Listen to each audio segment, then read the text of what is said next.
Vote শেষে অনেকটাই relief special observer Subrata গুপ্ত। মুখোমুখি জি24 ঘন্টার রাজনৈতিক নেতারা কি বললো তা নিয়ে ভাবলে চলবে না, নিজের কাজ করে যেতে হবে, প্রতিক্রিয়া সুব্রত গুপ্ত।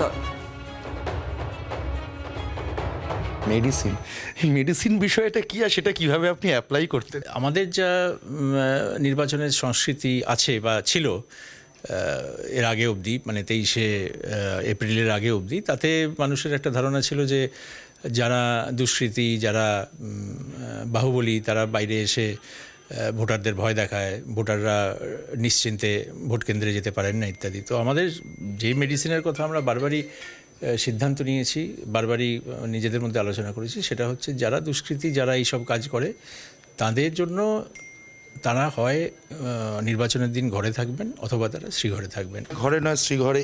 আপনি যে এই পন্থাতে পুরো পোলিং কালচারটা বেঙ্গলের পাল্টে দিতে পেরেছেন, সব থেকে চ্যালেঞ্জিং কোনটা, কোন বিষয়টা ছিল? সবচেয়ে বড় চ্যালেঞ্জিং নিশ্চয়ই ছিল SIR পর্ব। আরেকটা বড় চ্যালেঞ্জ ছিল যে ওই প্রক্রিয়ার মধ্যে মানে নির্বাচন কমিশনকে কাঠগড়ায় দাঁড় করানো হয়েছিল।